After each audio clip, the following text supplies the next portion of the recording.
Hey guys, what's going on? This is the 4-7 podcast back at you again. I am Michael David. We have RJ and we have the special honorary Mr. Josh Kemble of Dogwood. Hey, hi. I gotta tell you, I am really excited. And we're gonna get into this.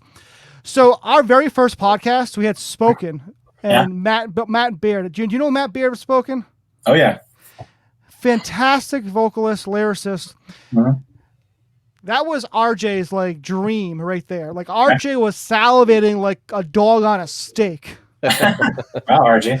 I had to beat him off with a stick. But today, I'm super excited because I've looked up to you for so long. I think you are an amazing lyricist. We were just talking, the way you write lyrics is amazing. Thanks. Thank you. Yeah, your voice was amazing. Everything that Dogwood has stood for, I've been all about, and we're gonna break some stuff down. So, guys, I want to introduce Mr. Josh Kemble. Welcome. So, Josh, how is it going today, and what are you up to nowadays? Today is going pretty well, and I'm healthy. Family's hanging in there, and just going a little crazy with school in the house, but whatever. And you're in California, so the COVID's their restrictions are through the roof. Yeah, I'm in San Diego County, so we're dealing. Whatever. I'm just happy that we're all healthy, and I'm grateful for work. I'm an executive chef at a catering company, so I'm staying weirdly busy right now with last minute weddings and events and stuff like that. So yeah, I try to do food and music pairings to keep my careers combined. I've been reading about that. I want to talk more about that, but let's first kind of break down where it all started. So, all right, you were born in Missouri, is that correct? I was, yeah. You were Army Hospital. So how did you get all the way to San Diego? Well, because my dad was in the Army. Yeah. So we moved. So we actually went from Missouri to Florida to Southern California. And by the time we went to Southern California, I was about 2, maybe 3 years old, and he left. So we stayed here, and my mom's family was in Southern California, so it just worked out fine. Nice. Yeah. So you said your dad, your dad was not part of your life growing up? Right. My birth father was not in my life. I have 1 or 2 pictures of him. Really? Yeah. Now, fun fact, which I was reading about. So your last name's Kemble, and that's from your stepfather, who was an Englishman, and you actually went into the Social Security office to change your last name, and they didn't even question. Literally, you were 11 years old, didn't even question. You were like, boom, changing my name, and there you were. Yeah, I was like, oh, your last name is this. Parents are married. I'm just gonna go do it. Whatever, and I just did it. Signed this something. No adult was around, and it just happened from there. So technically, I have an AKA, of my birth name, and then Kemble. Yeah. So Kemble is. I'm not technically blood related to the Kemble line, but now I'm carrying on the legacy of the name. My brother. Yeah. Nice. Yeah. So Dogwood. How did Dogwood get started? Because the original name of Dogwood wasn't Dogwood. What was it? Was it Half Off or something? Yeah, Half Off. That's right. How did Dogwood start? High school. A couple friends in photography class wanted to do music, and they wrote some songs, and then they invited me, and then which was actually one of the guys was Josh Hagquist from a couple other bands like Beautiful Mistake. And, Ember and stuff like that. So they invited me to come, and they're like, yeah, it's Half Off. And we got these, I think he got the idea from a sticker at a grocery store. Didn't he steal something to get that name? Yeah. I remember he stole a candy bar. And then he stole the stickers. He took the stickers right off the shelf. So the burst, Half Off. And I don't know, we weren't even thinking about it because 17 years old, what, and then turns out there was another band called Half Off because it's not very original. It's cool or whatever, but it's not super original. And then Jace, the guitar player's mom, suggested Dogwood. She had a plaque look at this, and there's a myth about the tree, about the cross, and stuff like that. So we thought it was cool. I always thought I didn't really, it wasn't too outspoken because I'm pretty chill, but I was like, I think it would be a cool name to be like the Legend of the Dogwood, like have it called that. But it's a little bit too long for a punk rock name. But nowadays, there's like there's so many words in bands names now, so it would have worked out nowadays. But we just went with the one Dogwood, you know. It's classic name. Yeah, and now it turns out there's other Dogwood bands. Yo, no word of a lie. So when I search iTunes, there's like you, and there's some like folk country band called Dogwood on iTunes. And actually we weren't the first. We were the second Dogwood band. I have an 8-track cassette of the Dogwood folk band from the 70s, who they did a couple records, and then they disbanded. So there was no band. But now there's like I think there's a band in Florida named Dogwood. Something, you know, they don't sound like we sounded, but it's pretty funny, like, because if you look up Dogwood, you might find other bands. Listen, in my mind, there's only one Dogwood. Yeah. So you were saying you guys got into the band in high school. What were some of your musical influences at the time in high school that kind of progressed into your music there? For myself, it was a lot of whatever was on like snowboarding and surfing videos. We're down here in San Diego at the beach, you know, and also there's like snow nearby. So a lot of snowboarding videos, skating, surfing. And then, so that's a lot of like Bad Religion, NoFX, Offspring. And and we were into heavy metal too. So, you know, Metallica, and actually one of my favorite bands that my church used to put on concerts with was The Crucified. And they were, you know, let's be fair, they sounded like Minor Threat and Metallica kind of put together. So I listened to them a lot because it was one of the records my mom would let me listen to. Right? Let's be honest. You know, mom's not going to let me listen to all the stuff I want to listen to. And I was listening to a lot of hip hop and local rap and stuff like that. But there wasn't a lot of like, I guess, local punk bands that I knew of. They were around, but I didn't know about it just yet. I didn't really break into that until we started playing as a band. Yeah. So what was your first concert you ever went to? That I went to? I mean, so San Diego Sports Arena, Carlos Santana with my mom, and you know, my mom and my aunt used to go to concerts all the time. Nice. Didn't she get you backstage? Yeah, we were. Yeah, they were party animals, so rock and roll time. Backstage with the Carlos Santana people, you know, pretty much everyone's nice to little kids back there because, you know, they all went through the same thing, I guess. Like, hey, let's bring them along, you know, kind of thing. So I saw some stuff. I saw the good and the bad and the ugly. Right? But yeah, that was the first one, and then it just went from there. Because the county fairs had always had stuff, and then once I started going to like more shows on my own, like rock and roll shows or punk rock shows or metal shows, I was, you know, coming home bruised up and dinged from the mosh pit and stuff like that. Like, where have you been? You know, I'm like, I'm not out fighting or gangbanging. I'm just going to concerts. You know, you're in the mosh pit. Yeah. Like, what's that? What's the mosh pit? Like, it's like, hey mom, come in the middle of the living room. I'll show you what the mosh pit is. Yeah. So I'm like, don't worry about it. Just as long as I'm coming home safe, you know. So we were in high school, and you're with your friends, and you guys are going to be called Half Off, and you guys transitioned to the name Dogwood. Yeah. Now, how did you guys get to Rescue Records? Because people, let me break this down a little bit. People who don't know Rescue Records was an incredible label with, actually, POD was on that label, and actually Mark Oates' father, the guitarist of POD, that was his father's label. And yeah, the drummer. The drummer. Yep. Woo's father. Yep. And then you had you had NIV. Mm-hmm. How did this come about, being 17-year-old kids? Good question, because we were not very good. We were friends. We were friends with No Innocent Victim. We all went to church together. And I think one or two of the guys from POD were going to our church a little bit here and there. But my church put on a lot of concerts, actually. Calvary Chapel, Escondido, in North San Diego County. I'm like pointing north, like you can see it. They put on a lot of concerts, so the bands were always at the church. So there was always metal bands, and you know, people who didn't go to church would come to, you know, they were putting it on as outreach for people to come to the church, basically. But about 50% of the churchgoers were in bands. Yeah. So, POD and NIV, Known Innocent Victim, were always around. And then, of course, so POD was on the label. Then Known Innocent Victim. I think there was one other band also at the time, but they weren't from San Diego. And then us. So we were the early days of the label, and we were like the punk band, because POD was POD. Yep.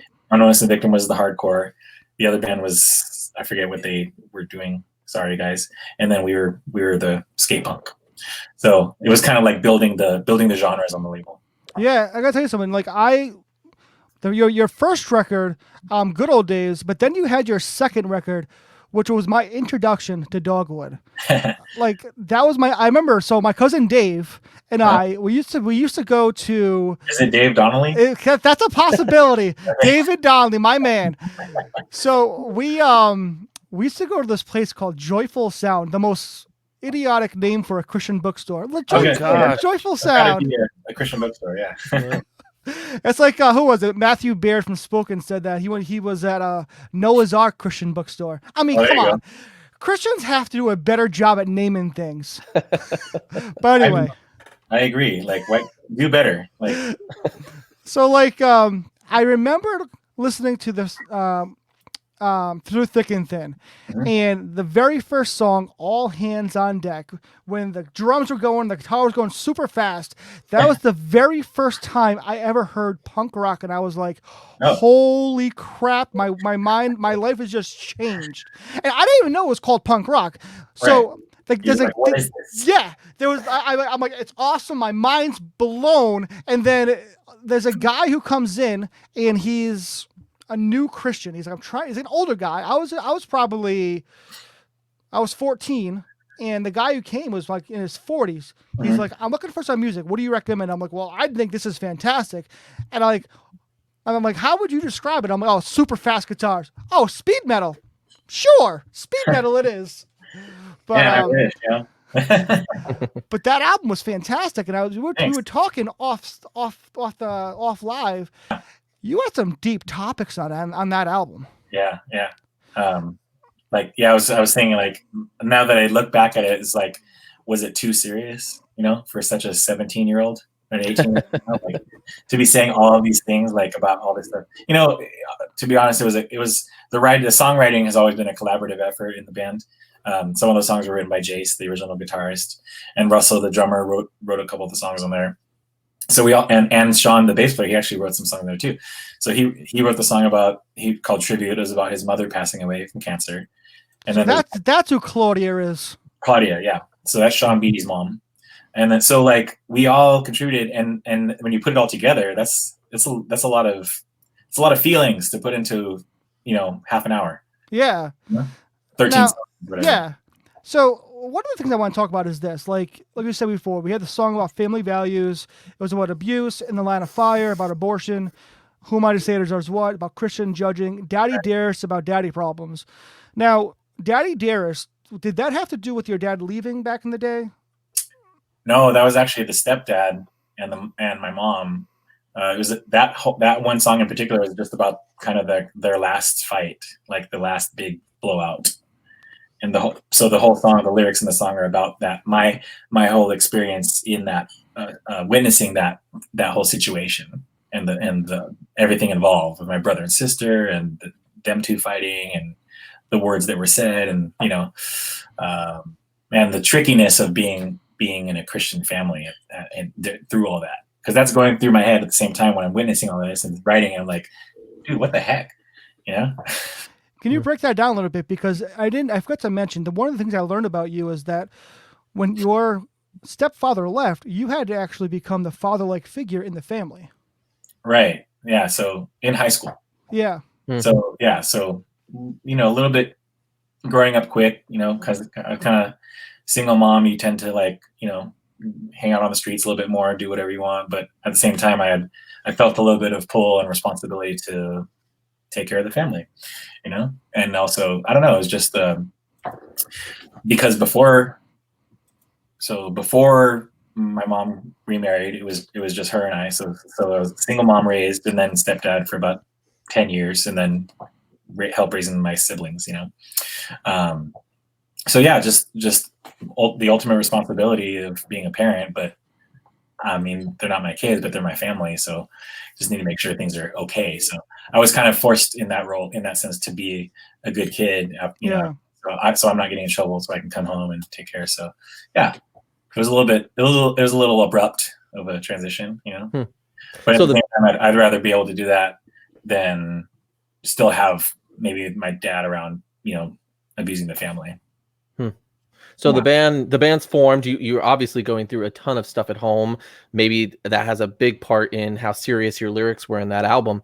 Yeah. As you guys are playing out in this scene, this punk rock scene, what was the reaction to you guys coming out and playing with lyrics that weren't the typical punk rock lyrics? You guys were singing about Jesus. You guys were singing about issues in the church. How did the reaction come from fellow bands and also maybe even the audience throughout your shows? I think it was overall, like more than not, it was a well received, I would say, because we would, not every single song we would talk about, but we would kind of sometimes talk about a song before we started it. Like, this one's about, you know, I didn't tell them the whole story, like we just talked about with my parents, but I say, like, you know, I know some of you out there have come from a broken family, blah blah. This is about that, and because the song mentions how I struggle with forgiveness towards that situation, or, you know, the song about, you know, Sean's mom passing, like, you know, this song is about this, and how are we coping with that, or how are we dealing with that? And there's not always an answer, and we're trying to tell people, like, it wasn't like we didn't have like a fire and brimstone message, like, you're, you know, kind of, if you don't this, then that, or you're going to, you know, hell and stuff like that. It was more like, here's our experiences, and we're people in the church, and these are still our experiences. Whether you're in church or not, you're going to have these experiences. You know, 50% of the people in the church are going to possibly get divorced. So this might be affecting you or us as a, you know, so basically 3 out of the 4 of us in the band had that happen, you know?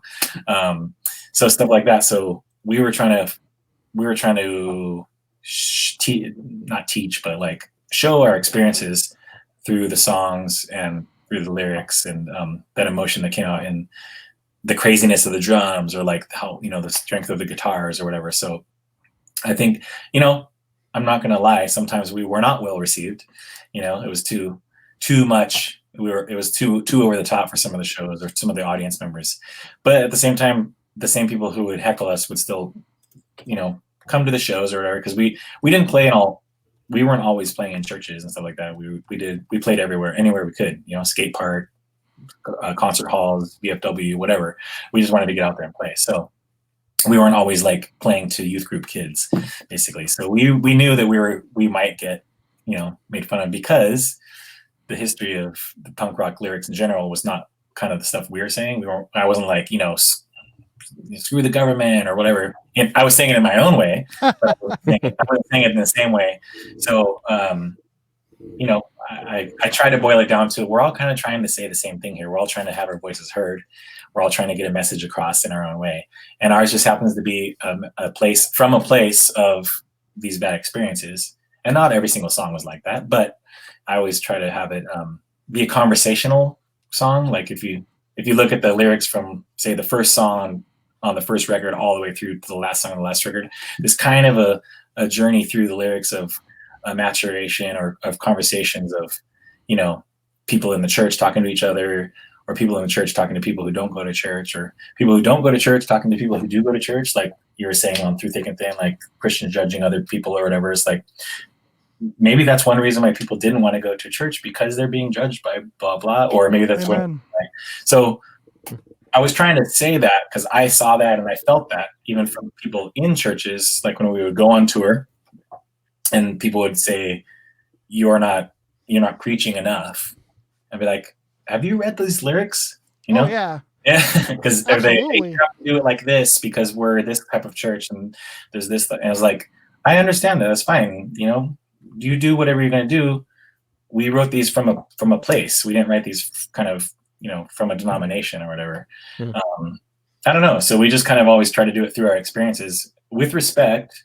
And sometimes we came across as maybe as disrespectful to certain, you know, churches or whatever, but when we played in the non-church venues, it's kind of like anything goes or whatever. So we could kind of do whatever songs we wanted, and we might get some heckling and trash talk, but like we could still say things that we wanted to say to people, like, hey, somebody out there loves you. If you need to talk about anything, we're here for you, kind of thing, So it's like maybe sometimes over preachy, but like at the same time, I know, for example, someone like Michael or other people that I've talked to around the country have really been receptive to those conversations, And the reason why I'm receptive of it is because I don't think the church talks about things enough. A lot of times, at least we're at that point, not in those days. Say it again. At least not in those days. Yeah, and that's the thing I'm saying. Growing up, like Christian, there was some things you could talk about, and there was other things you just push under the carpet, and you just kind of think the church is a good place to. But the church is full of sinners, and the church is full of broken people. That's why we go. Yeah. Yes. You know what I mean? So I appreciated your lyrics a lot. Your lyrics were just very, especially on your second album, Through Thick and Thin. It was just so deep. I was listening to the lyrics, and I kept saying to myself, as an 18-year-old kid, how the heck did he go through all these life experiences? And it was just a very amazing album. And the unfortunate thing is that so many other people have also gone through those experiences. Yeah. It wasn't just our own experience. And that's what kind of sucks about it, is like so many people have had these same experiences. And like you said, the church, for as good as it is, it's also just as, sweeping under the rug. We wrote and sang about those sweeping under the rug things on every single record. Like that's why I love it. Like I guess it was like bold or unashamed of like not just gospel stuff, but like, hey, this happened to me and I want to tell somebody, or this is happening in the church, or like there is a reason why it's hard to get your friends to come to church, and here's one of the reasons, or just different things. And we put it into song, or we put it into lyrics or whatever, because some of the lyrics are secretive and subversive. If you really, really dive into them, you can kind of tell what we're talking about. I haven't really told everybody what every single song is about, but because that's the interpretation of art, right? Like, hey, is this song about this? And I was like, if you want it to be, maybe. And I always love the people who are like, the song's about me. It's like, no, it's not. Like I'm pointing. I mean, of course, when I was younger, I was like more of an immature writer, and I'd be like, this person did me wrong. I'm gonna maybe like, take a jab at them in this lyrics or whatever. But like, overall, I was more like my lyrical commentary on the church as a whole. Like almost like through my own experiences in growing up in a Christian home, which was very problematic, or in my particular home. And then also, because I only say that because in our Christian family, we were still very involved in the church. Yeah. And all these problems. And then in other songs that we're talking about, all the things that were happening in our songs were people who went to church. And that was so crazy to me. Like, I couldn't understand it as a teenager. Like, well, like you said, this is supposed to be like, we're supposed to be like above or like better or whatever, but we're not. We're just the same, if not worse, right? With all that said, especially when you were a teenager, because as your albums progressed, I really saw a growth in your lyrics. Thank you. And it was almost like a spiritual maturity, especially when Matt Argon came around, when like the song "Do or Die." The song's just amazing, and it's just like that song. Honestly, could almost be a worship song, just because how amazing and personal the lyrics are. I've heard it done. Somebody sent me. My daughter plays on piano sometimes, and I've heard it done acoustically. That's another one that Russell wrote. Russell wrote the words and music for that, and it's just all worked out together with the singing and everyone playing together. It's a good. It's a very good song overall. Like in general, just lyrics. It's one of my favorites. He totally wrote it start to finish. So super props to Russ for writing such a banger. Yeah. But with such a straightforward message, like you can totally understand every word that's said in that song, and like and of course that just everything came together on that record. Like you said, like Brian Green was producing that, and he just kept at me like, come on, let's do it again, like until it was like he's like, your voice is like butter on this part, let's do it. So it was cool. I want to step back a little bit here. So you said earlier that when you were 17, you were going to all these things, and how did you keep your faith strong or growing? And maybe it wasn't growing, maybe you were struggling, but how was when Christians were the ones who were judging you, when Christians were the ones who were being worse than a non-Christian were to you because of what you were singing about, the band you were in, your mom and dad getting divorced. Right. How did you keep it together as a Christian, or did you? Yeah, I mean, I think it was definitely a struggle, or still is, I should say. It's never been easy to stay. Like, I think in my journey personally, like I've been allowed in my faith to have it stretched to its limits and capacity, and things that stretch, if they don't break, they bounce back, right? So, like when my son was born, he had emergency C-section. I was like, what God would allow this kind of thing, like the whole old philosophical, theological discussion. Bad things happening to good people and vice versa. So I sing about it enough, about all these topics, and then once it really actually happens in my physical life, I'm like, falling apart, and I'm like kind of losing.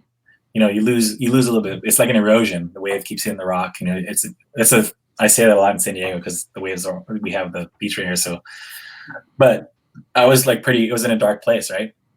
And then I was talking to somebody, and they're like, God's not going anywhere. God's always there, and it's just a matter of where we go and where we come back to. And so, like, I guess I realized that my whole life, ever since I was, even before the band or whatever, even when I was like 10, I was questioning things in the church. But I realized that it's not about, the pastor or the worship team or the congregation. It's about, how I'm feeling about my own faith and my relationship and with the church or God or anything like that, and keeping it, like you said, how do you keep it or not? I think that I realized that through all this that I like to say I'm a follower of Jesus's teachings, instead of like saying like I adhere to this denomination or this, I don't like to say I'm involved with what I'm saying, Christian Church of America or whatever. It's like, because the names of those things have been so convoluted and distorted through different, like, televangelists or, different people doing bad things in the name of the church or the name of Jesus. I'm like, if I really boil it down, I really like boiling it down. I'm a chef. I really like boiling it down, get to the core of everything.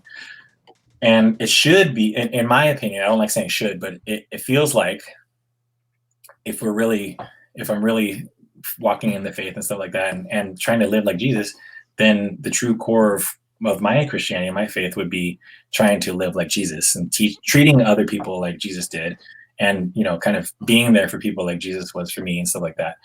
And because if I treated people in any other way or my own selfish way without that, I'd probably not be in a good of a place as I am now, and I think in order to keep that faith, you do have to.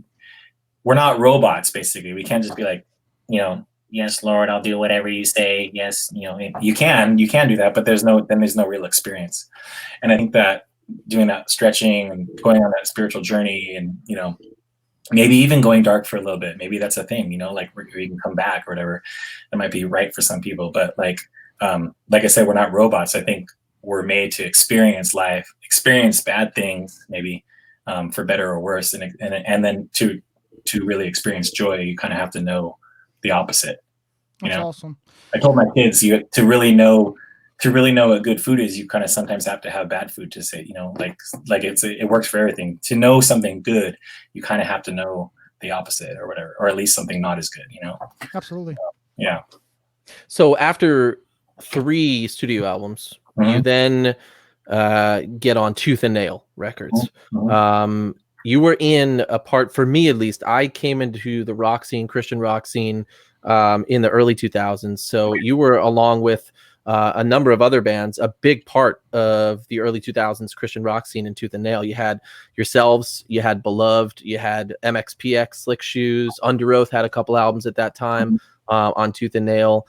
What was the difference for you when you came off Rescue Records, you did your own record, and now you're on Tooth and Nail. Was that at the time for you like, whoa, this is huge, or was it not that big of a deal? What was the feeling at that time? I mean, it was great. Like, Tooth and Nail was always really good to us, and I think it was perfect timing. Like you said, the bands that you mentioned, namely the punk bands, MXPX and Slick Shoes, I think they were always pushing us towards the label, like trying to tell Brandon that we should be on the label or anything like that, because we had only signed, like with Rescue, it was like, one album contracts. We want to do another one, sure, and then we did Through Thick and Thin, and then, like you said, Independent, which ended up being re-released on Face Down Records because Jason at Face Down, he also went to that same church where we all grew up, so we're kind of all super tight knit. So he's like, yeah, I'll put it out, whatever. And then we recorded that independent record between Rescue and Tooth and Nail.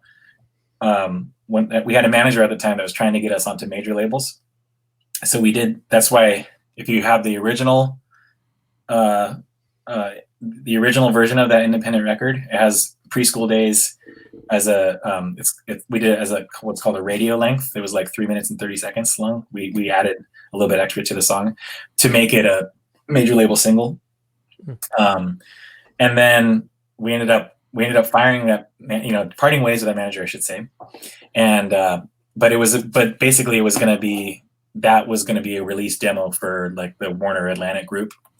That was his big picture for us, for the band. But once we started in talks with the major labels, they had songs written for us that they wanted me to sing from other bands that they had shelved, a couple of covers. Like, it was a pretty weird experience for me, because I'm very DIY punk rock ethos, and I just I didn't really want any part of that. But he's like, it's gonna be great for you guys, and it's the next step. It's a huge step from Rescue Records, of course, Rescue to major. Like, the money was there. It seemed a little sour for me personally. It could have been great, whatever, but at the same time, I was like, they wanted us to tone down the message, basically not sing. They wanted basically to write the record for us and like get the whole kind of major label, the stuff you hear about for major labels. They wanted to do all that to Dogwood.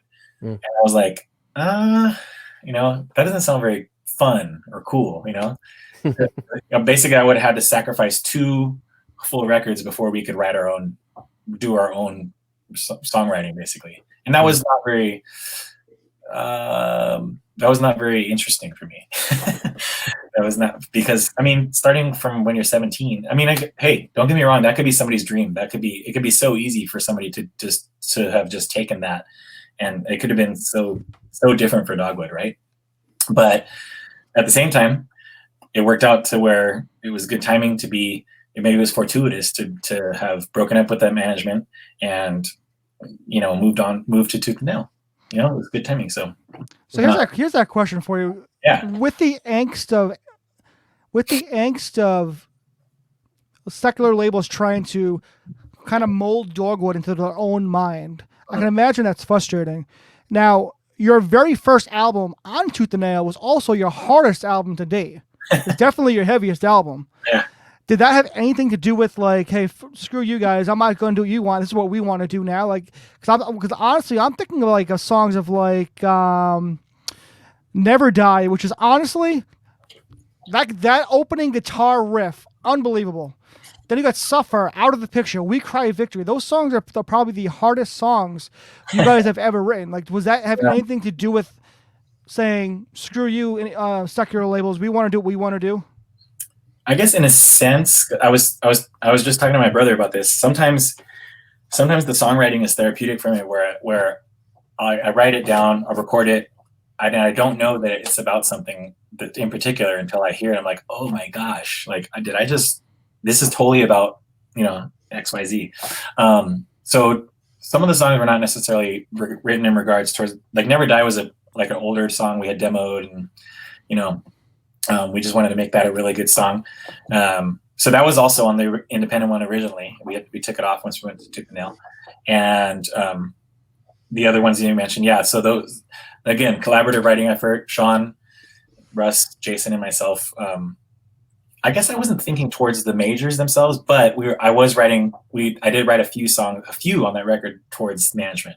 So yes, in a sense, yes, it was all more towards that. It was the not like, hey, I told you so, but more like, look, I'm still writing independently. I'm still writing what I want, how I want, and as hard as I want.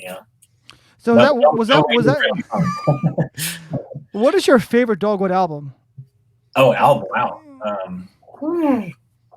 Let's come back to that one, because the more we talk about each album, I'm like, oh, I had to read this. Yeah. I need to listen to it, No, I don't really I don't like listen to the records as a whole sometimes. Sometimes I will, but like on, like I do with other bands that are not Dogwood, I'll listen to the whole record. I'll sit there with the album and stuff like that. So you do listen to your records?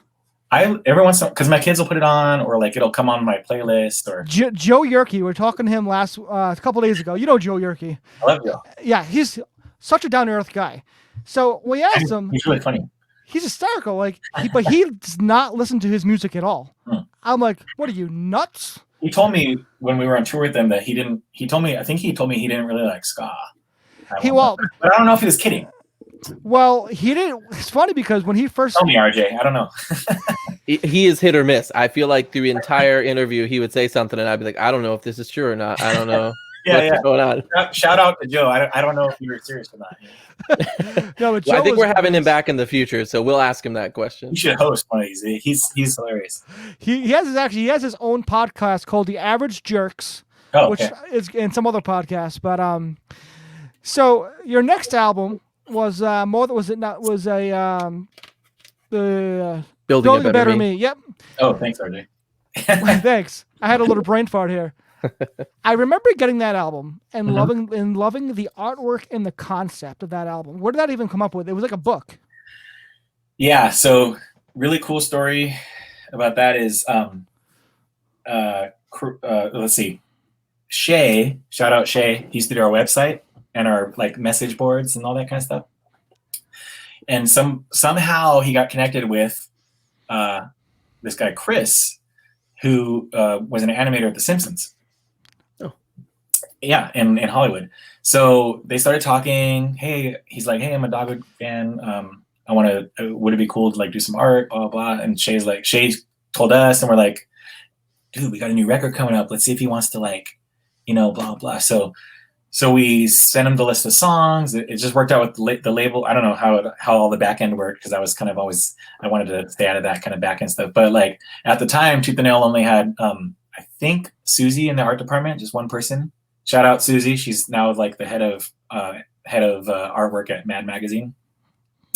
And so she and Chris from The Simpsons kind of put the layout together. We wanted to make it kind of look like an old storybook. The album was almost called Autobiographies, because that kind of fit with the book vibe, which is the I think 5th or 6th track on the record. But once we heard Building a Better Me and kind of saw the video or whatever, we're like, it kind of fits the better vibe of this, the tome, the look of an old library book or whatever, So we got to tour at the Simpsons studio. Did you really? Yeah, that was awesome. There. He took us on a tour, and everyone we all have huge posters of like all the Simpsons. They drew us a bunch of pictures, stuff like. It was really cool just seeing that, experiencing that, just to get our work on our little punk rock record. But yeah, shout out to Chris Bolden for doing that. We got a question from a fan. It says, what inspired the song Through Thick and Thin? That's my favorite song, dedicated to my brother growing up when we were going through difficult childhood.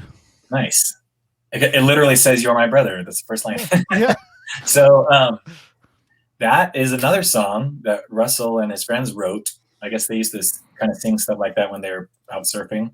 But then we brought him to the studio because Russell was in another band before he was in Dogwood. So they had a couple of songs that they had on demos, and I was like, "Dude, you're not in that band anymore. That band's not doing anything. Let's take a couple of your songs." So like. Preschool Days was in his other band. We changed it out a little bit to fit our sound, and Through Thick and Thin was another one, but it didn't have music. So Sean Beatty, the bass player in Dogwood, was also a ripping metal guitarist.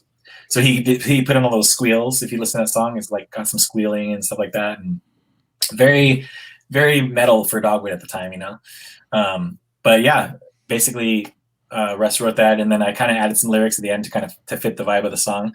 But it was kind of interesting to me at the time, being such a young, immature, I didn't know much about the music scene or punk rock or just music in general or songwriting or studio life. It's kind of the most unique song on that record. It doesn't have it's not like the fast double time beat, or it's not really like hardcore. It's not.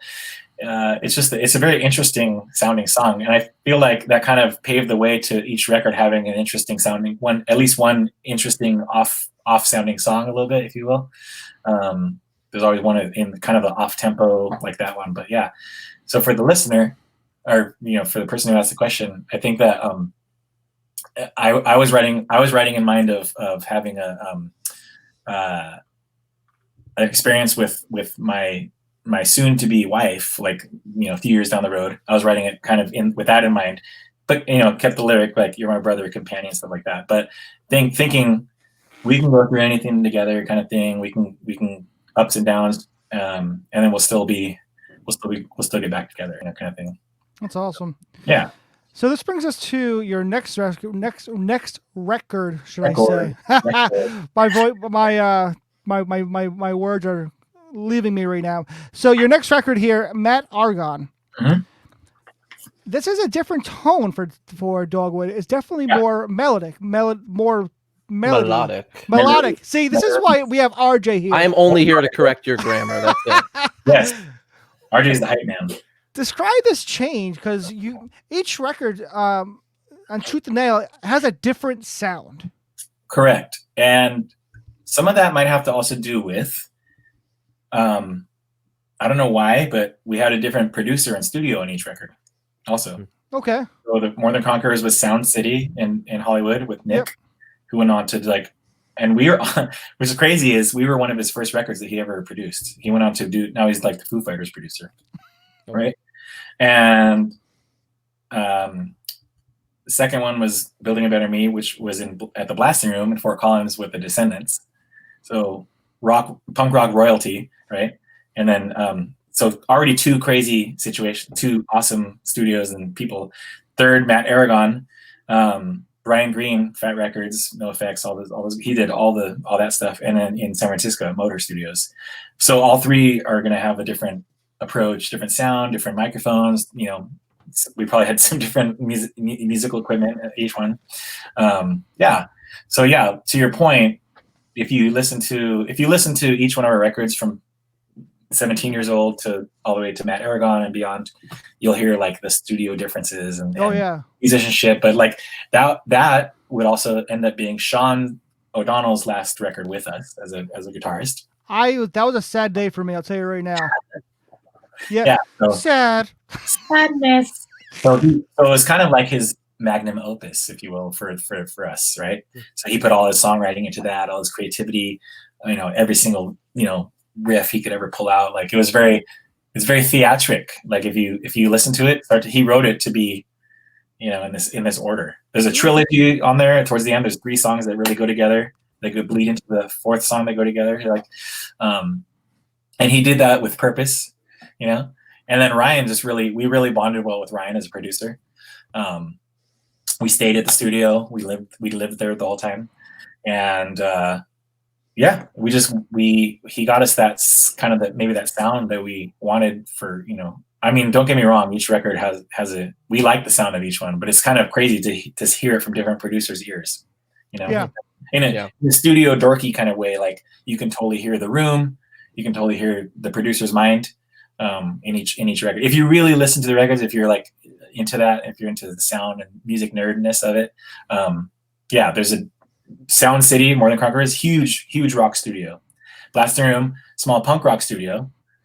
Motor Studios, another small punk rock studio with a different board and different production and producers. So it's just kind of crazy how they progressed in each one. If into a different sound, it would have been so crazy if we would have just done one producer and one studio for each record. It would have been, it would have been cool, but it also would have been sounded different, right? Hey, RJ, before you ask that question, I have one question because I've been dying to ask this question. As you're talking about your recording, do you have a mic of choice? I mean, yeah, just the standard Shure SM, whatever, like regular stage mic. Yeah. But like I've used the mic you have right there. We've used, that at Sound City. He's like, here, he threw me like a $3,500 microphone. He's like, just hold it and run around the room and go crazy. I was like, no, I don't. Yeah, absolutely not. Forget that. I'm used to my $75 microphone, but I've kind of used them all across whatever the studio has, whatever the producer wants to put in my face, Now I've been using a lot of Blue brand mics and Audio Technica, depending on what I'm recording. Sometimes I actually don't sing punk rock or hardcore, if you can believe it. No, whoa. Drop the mic right now. What do you try to, what do you do? What do you sing? I just have fun these days, and just like I've always had a bunch of songs and lyrics that I never finished with the band, because I never really stopped writing. I feel like it's muscle memory. You want to keep going with that kind of stuff, and so lately I've been putting out stuff with Saint Didicus under that moniker, which now the 3 songs that we released recently have been definitely still like punk rock and hardcore stuff, but there's other ones that are more acoustic and mellow that we just haven't finished, just because I got a lot to say, and I didn't, it's been such a weird and crazy year. There's been a lot of emotions pent up and stuff like that. I really want to still talk about those perspectives from a faith-based perspective, justice, mental health awareness, like, self-care is just like stuff that I'm going through personally. I know that other people have to be going through that same stuff this year in particular. Regardless of any topic that we're talking about, just the year in general, has been such a meteor, to your heart. Like I'm projecting on every single other person right now, but I feel like I basically have a lot to say about this year in particular. So I did that. I took this time this year to make songs. Yeah. So, yeah, those are out there. They're out there, and I'm just still having fun. Got a few more in the works. Just trying to collaborate with other musicians that aren't touring right now. Like I talked to Matt about doing some stuff, and other musicians that you may or may not have heard of. But like, yeah, just on our own time. There's no labels involved, so we're just having fun. Matt mentioned that. Matt said that he reached out to you, and you said, "Oh, we should do some music." You should have heard his voice. He was like, "What?" So I've known Matt since like, I don't know, like right around our first record. Like he's a really good dude. Yeah, awesome. And he's been playing music the whole time. So I know, 20 years, I think, or 24 awesome. Years, something ridiculous. Yeah. So in respect for time wise, let's skip forward a little bit. So the last album that was your studio album, I think, was 2003-ish on Tooth and Nail. Yeah. You guys went on a hiatus of sorts. You came back for a reunion. What have you been doing since Dogwood has disbanded, I guess would be the word? You guys never really had like a final tour or a final show, I think. This gives me hope. This gives me hope that there'll be another record. we know you're cooking. We know you've got the Saint. Is it Saint Didicus? And that's with another member of Dogwood as well, Danny, right?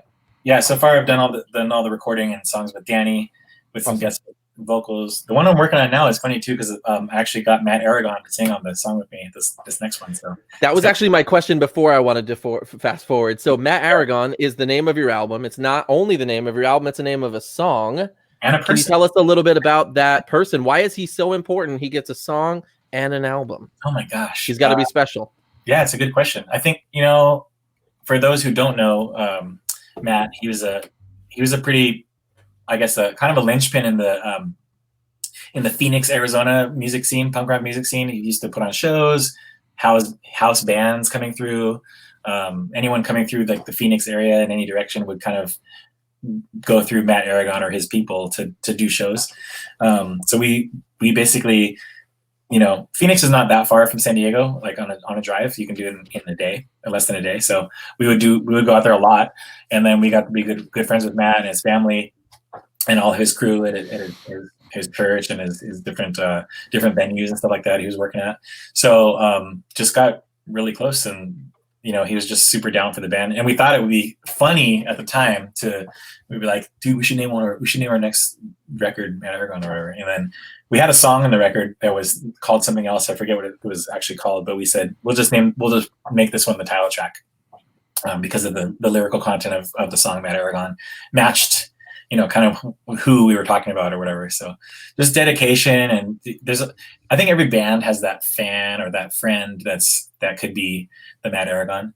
And then the label got actually super behind the idea of doing this, naming it Mad Aragon and like doing this thing. So they flew Mad Aragon to Seattle and did a whole photo shoot with him around the city.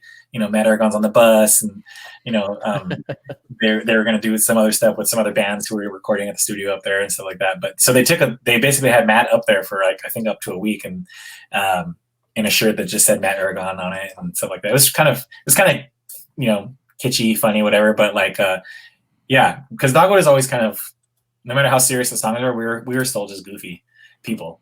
So we thought it would be funny actually to just say it'd be really funny to have an album called Mad Aragon, But I guess if you kind of have to know Mad Aragon to know why it's funny.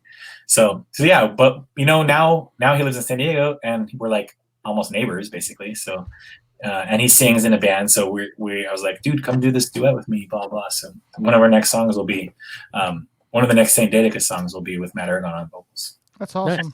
Awesome. Yeah. So there's something I'm really blown away by. Uh-oh. And I wanted to save this because, so I have a daughter and a son. They're 5 and 7. And the one verse that I always talk to them about is a verse in Matthew. It says, "For Christ did not come to be served, but to serve and give his life as a ransom for many." Mm-hmm. You do that 100%. Yeah. So I was listening to an interview with you recently. So you were a chef, and your wife's, let me make sure if I get this straight now, your wife's college roommate started this amazing thing where they help people who were incarcerated learn every day. You know exactly what I'm talking about, so take it away. Yeah. So and also this goes to RJ's question. I kind of got into cooking. Actually, I got into cooking while on tour, because between shows and stuff like that, I would end up cooking for everybody. So it just worked out. And then after the band stopped playing as much, I was getting jobs in the restaurant industry and in chef life and stuff like that. And then my wife's college roommate at Westmont College here in Santa Barbara was starting this nonprofit organization called Old School Cafe, basically out of her house, because she was a corrections officer at a boys ranch, like a retraining facility for incarcerated youth. Young men. So she was working with 13 to 18-year-olds, all boys. It was a boys ranch, and she was like, basically she had to be a drill sergeant, but it was like breaking her heart. So after they would get out, she would kind of befriend them. And then she's like, "What are you doing back?" Like when they come back to jail, basically. And they're like, "No one will hire us because, we got a record, and we went back to the streets and did our thing, did the whatever they did to get them in trouble." She's like, "There's got to be a better way," and she was in San Francisco. So like, what's in San Francisco? What's a industry up here that anyone could work? Oh, restaurants, food industries, sure. So she tried to figure out a way to do that, but she didn't have any experience in the restaurant industry. But she really wanted to help these kids. And my wife is an art therapist, so she's a marital and family therapist, counselor, psychologist. So Teresa is the lady in San Francisco. She's like, "Hey, what if you and your wife and your family, my kids were babies at the time, move to San Francisco and do this with me, do this with and for me, and help me build the restaurant and help the kids." And we're like, "Oh, okay." So it took her like 2 years of talking with us to make it, to actually feel like it was good timing and calling to go. So we went to San Francisco and started built the restaurant basically with the kids. So all these previously incarcerated youth, foster care, homeless youth, 16 to 24-year-olds, basically started the restaurant Old School Cafe, moved it out of her house and into a restaurant, a real working restaurant. And I'm not there anymore, but it's still up and running in San Francisco, because we were there for 3 years, and my wife did, life coaching and counseling with the kids, and Teresa's, teaching them job skills and, how to just basically present themselves in the real world, how to stay out of trouble, stuff like that. And then I was doing anything restaurant related. So anything from cooking to, shopping, customer service, all this kind of stuff, just anything that could keep them in a job. And it's been going, it's working. So and we would do live music. So I was really stoked about that, you know. And then also it was just cool being in San Francisco because there's a really vibrant music scene and punk rock up there. And so I was really stoked to be there. And then we moved back down to San Diego and kind of did the same thing with another organization down in San Diego called Urban Life. We did a cafe and stuff like that. So kind of the same thing, at-risk youth, if you will. And that's still thriving, you know. So now I just do consulting and volunteering for the different organizations that need help. I teach with I teach culinary with the juvenile correctional facilities and stuff like that for San Diego County. So trying to do all that stuff, use my spiritual gifts of hospitality to do that, and in my professional life of chefing, trying to do like music and food pairings. So like when we can get back to normal, do punk rock shows and food pairings and beverage pairings and stuff like that. So it's been kind of fun. Yeah, that's awesome. We have a comment here from a fan. They say, I want to thank you for following your passion and the calling the Lord led you to. You've ministered to him growing up and many others. Thanks for being a great inspiration. Oh, thanks. Yeah. I mean, like I said, it was just kind of speaking from our own unfortunate experiences, and but just trying to have fun, I guess, singing those experiences into life, you know. So I appreciate that we're inspiring. But I was inspired by a lot of musicians and other things growing up too, like the other bands or my mom or just different mentors in my life. So I appreciate that. Nice. So you mentioned Saint Didicus, that you guys have been releasing music this year. So how did that come about? What made you want to get back into doing something formal in music? I think because I never really wanted to stop. You miss it. Like it's just such a well, for one thing, let me be honest, it was a huge part of my life being in the band. It was 14 years full time, straight out of high school. I based all my jobs and careers around the band. And then so when we stopped playing as live as much, I was like, oh man, I didn't realize I missed it until we played together again with, we did the reunion show with MXPX and 5 Iron Frenzy. And I was like, man, this is fun. But at the same time, during that whole time, I had never stopped writing lyrics and songs and stuff like that. Just wanted to figure out a way to, how can I do it? And I think this year really spurred me along for, the good or the bad, whatever you want to say. Like, it really spurred me along for one, there was more time to do it. And like I said, I think St. Didicus was always kind of brewing. It was always there. St. Didicus is the patron saint of San Diego, basically. So I thought it would be a clever name, SD. So just wanted to do it kind of with no agenda and no label, like timing or pressure or whatever, just to kind of put out songs as I want to, or as we want to, with whoever can do it with together. But yeah, still with some kind of message behind it. So like I said, there's a song about really like, how are we dealing with mental health awareness and self-care during this, or where is God in all this stuff that's happening right now? Or, I went through a really dark week, and here's a song about it, And so I have a song coming up that I wrote that's just about my kids, because we've been together so much more during this time, like basically homeschooling, and we're 24/7 together. So like, wow, you really get to know somebody. You're like, yay, this is great. So wrote a song about that, and just like going back to one of our previous conversations, like the maturation of lyricism throughout your spiritual journey, whether it's whether in a dark place or the high of your Christian life, or wherever you are, or out of it altogether. Like, we're all still human in this capacity, and what's that like if you're ex-church or starting church, or like I said, in the middle of it? Like, what's that like, and how do we talk about those things, and in I don't want to say safe space, but how do we talk about those things without repercussion from other people wherever they are in their journeys? Some people are over it altogether, and some people are just, like I said, just discovering it. So it's I want to be respectful and sensitive to those things, because I don't know it all like I thought I did when I was 17. So I was listening to a interview with you recently. They were talking about, will Dogwood ever get back together? And that's the dying question. But I know it's a challenge because you have Sean. Sean's over in New Jersey. You're in San Diego. The bass player is now in the fire department or something like that, or something of that nature. Yeah, there's a lot of travel happening. Basically, I'm the only one in San Diego. Basically, yeah. Yeah, Sean's actually, he moved from New Jersey, but he's in San Jose, and I don't know. I don't know if it's going to happen, but I feel like the good part about that is that we pass the torch to the next couple of generations of, because I mean, let's be honest, we're old school. We're like, if you listen to like the Tooth and Nail podcast or like other like, I don't know half the bands that are on labels, the labels that I was on, Face Down and Tooth and Nail and rest, like I didn't really keep up with everything, but I'm a huge music fan, but at the same time, I'm old school.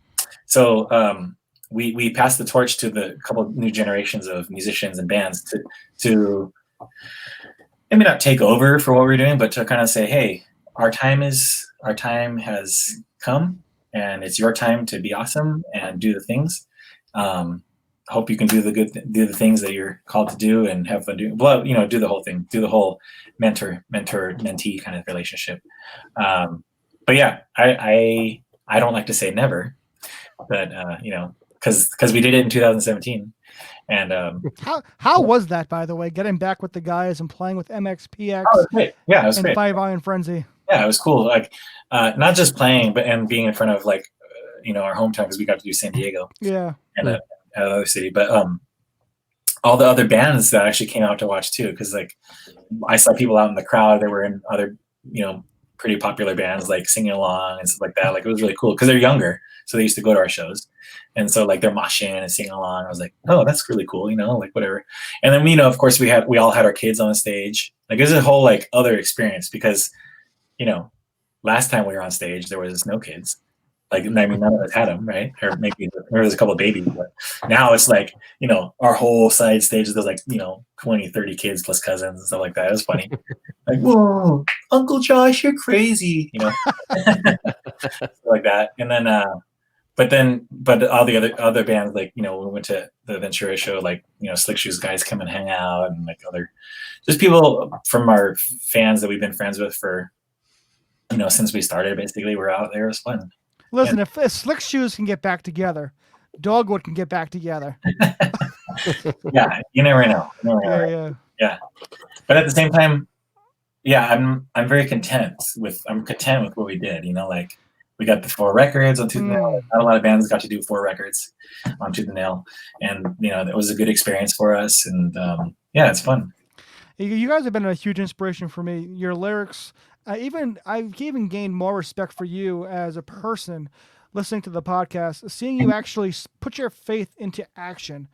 I was in Bible study last night. We have a men's Bible study I go to on Tuesday nights, and we're talking about in James, we're talking faith and action need to work together. Mm-hmm. And I was listening to Billy Powers' podcast back in the day, 2017, Billy, and you were on that podcast, and you were just talking about all your faith in action. Well, you didn't say faith in action, but you were talking about the things that you're doing to help the community. Yeah.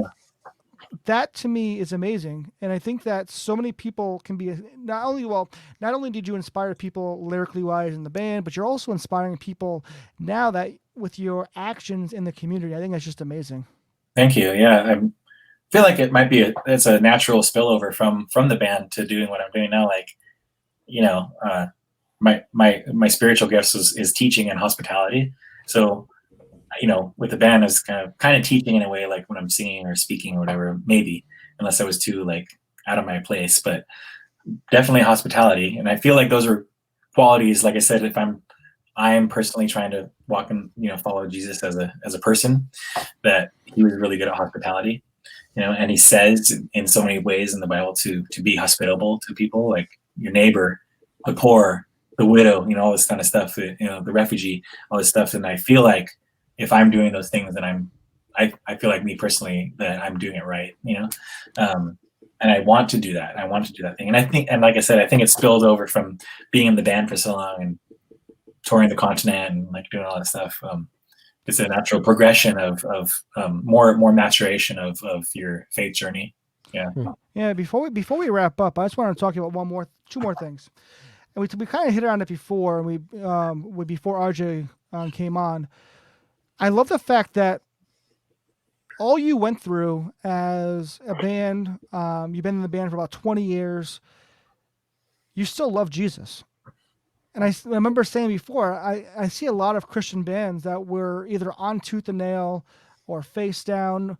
And it almost seems like they walked away from their faith after. But you, it seems, are stronger than ever. Well, I don't know. I mean, well, I'm glad it seems that way. It's good. Yeah, you put up a good front. Yeah. Hello, Michael and RJ. Yes, this is a pink glass, by the way. Yeah. I feel like I said, I don't know if I said it earlier in the podcast or offline, but it's hard. It's very hard to do that, and it's you have to. I don't know. It's been hard for me through these experiences, and it was hard the whole time, even with the band. Like being a good person while you're on the road, and being a good person while you're trying to write lyrics about something that is so meaningful to you, stuff like that. Like without swearing up and down or like cursing somebody to hell or like doing this stuff. It's like it's hard to be a good person, right? I think now, I think the reason I seem like I'm stronger than ever or whatever is because I now have a sense of it. Like I'm aware that that I'm not. Well, for one thing, I'm not perfect like I thought I was when I was on the first couple of records, right? I know that there are other people out in the world that are better and smarter and just people than me in general. I need to look up to somebody. You need a mentor. My mentor passed away a few years ago, which was unfortunate, but like it put a big impact on my life to be that person to people. Now, who was that? His name was Steve Shepard. He was our a youth pastor, and he did our wedding here in San Diego, and he is from Wisconsin, so I got to go visit him in Wisconsin, and just I made him a dinner that he wanted, because I was already doing chef work, and it was bittersweet, like blah blah, but he was still like the same old person that he was, even up to his deathbed. Yeah. And, but it's just inspiring to be kind of that person, because I have kids, I have students, I have employees that I need to be that towards, and I think the reason that, like I said, it seems that I'm good is because I think, don't get me wrong, I still struggle with doubts and philosophical quandaries and stuff like that. Like, why this and why that? But I have the wonderful opportunity to write songs about it. Because I can write it down, I can scratch things out and like really see it, record it, the physical manifestation of in your ears and from my mouth, stuff like that, of what I'm feeling. And does it make sense to other people? I don't know, but like I got to say it, so now I can like experience that, or like for myself. Actually, one more question for you, because you said you wanted to come back to this question. What is your favorite Dogwood album? He thought he was getting away with it. RJ, do I what? I said, RJ, do you have a question? All right, I have one. What is your favorite Dogwood album? That's what I'm talking about. RJ has my back. RJ has your back. So, okay. So, yeah, like you said, I mean, Through Thick and Thin has all, like every song, it has a strong meaning, right? The only thing I don't like about that one is, I mean, you got to take it for what it is. We were 18, small production, whatever. Like, it just doesn't sound that good, as good as it could, if we did it like as our fourth record or fifth record. Yeah. And that's, so I'm going to tick off a 1 star for that, whatever. There you go. Yeah. Now, Building It Right to Me has it's got some meat in there, right? And then like it's just like more, you said more than Conquerors is almost heavy. I mean, Seismic. Sean left the band but came back to produce that record. Yeah. And then Danny's guitar playing is like very like kind of like, I would say like my style of music, if you will. Like, no knock against anything else, but like I really like hardcore and I really like dark chords and melodies and stuff like that. And that really shows a lot on that record. Like just the way that he plays and stuff like that gave me a chance to really write a little more darkly, if that makes sense. In the sound, like a lot of minors, a lot of like chugging, a lot of, I don't know. It was just a different sound. Sometimes that's my favorite record. But then, okay, I'm just gonna put it out there. But let's hear. I'm waiting for this one. Yeah, I mean, I think I would say Mad Aragon. That's a good choice. I think it's Mad Aragon. It's very hard to say like favorite, but I might say something different on it next time I hear it, because now I have to go listen to all the records, make sure I'm not wrong. But like just like the reason it was like Sean's opus and like just the way it's all put together and just I don't know what it was, but like that one's very clean. That if you listen to that record, it's probably our cleanest record. Does that make sense? Yeah. It's very the music is very melodic on that one. Like, it's hard to explain it from my perspective, but like I feel like I'm picturing each song in my head right now, and that one is more of a record from start to finish. It's more of I feel like a complete album. I agree 100% with that one. Yeah, it's nice. That one's more of a kind of a start to finish album. Not that I'm skipping songs or whatever, but like it's written to be a start to finish album. Nice. Yeah. Well, hey, we thank you for taking the time to come on the podcast with us and talk to us. Every time we do this is our fourth one, if I can do math correctly. And every time I love learning about the background of things. I love learning about the heart of the people, and just like the three prior to this, learning about kind of what you've been doing since Dogwood has been really awesome. I know we've had some comments on here from people. A social worker was on here talking about just how inspiring it was to hear what you've been up to in the meantime. I'm also super excited for your new stuff coming out this year. So thank you again for coming out. Your music has been, like you said, you're old school. You were a part of a time frame for Mike and I, where Christian rock and punk rock was coming up for us, and you were a big part of that scene. So we really thank you for taking the time to hang out with us. Well, you're both super welcome. I was stoked to be a part of that scene, and just glad to have reached the people that we reached and talked to, and I wouldn't change it for anything. Nice. Well, thank you so much. Could you stay on for 1 sec after the podcast? But guys, this is the 4-7 podcast. We had a great conversation with Mr. Josh Kemble of Dogwood. Guys, go check out the music. If you haven't heard it, it's amazing, inspiring, and we thank you, Josh, for the conversation. You got it. A fun fact. Yes. Building a Better Me just came on iTunes about 2 weeks ago. Really? Yes. That's awesome. On Apple Music. For some reason, it was not on Apple till like 2 weeks ago. So if you use Apple or iTunes, Building a Better Me is now on there. Awesome. Very cool. Thank you, Josh. We'll talk again soon. You got it.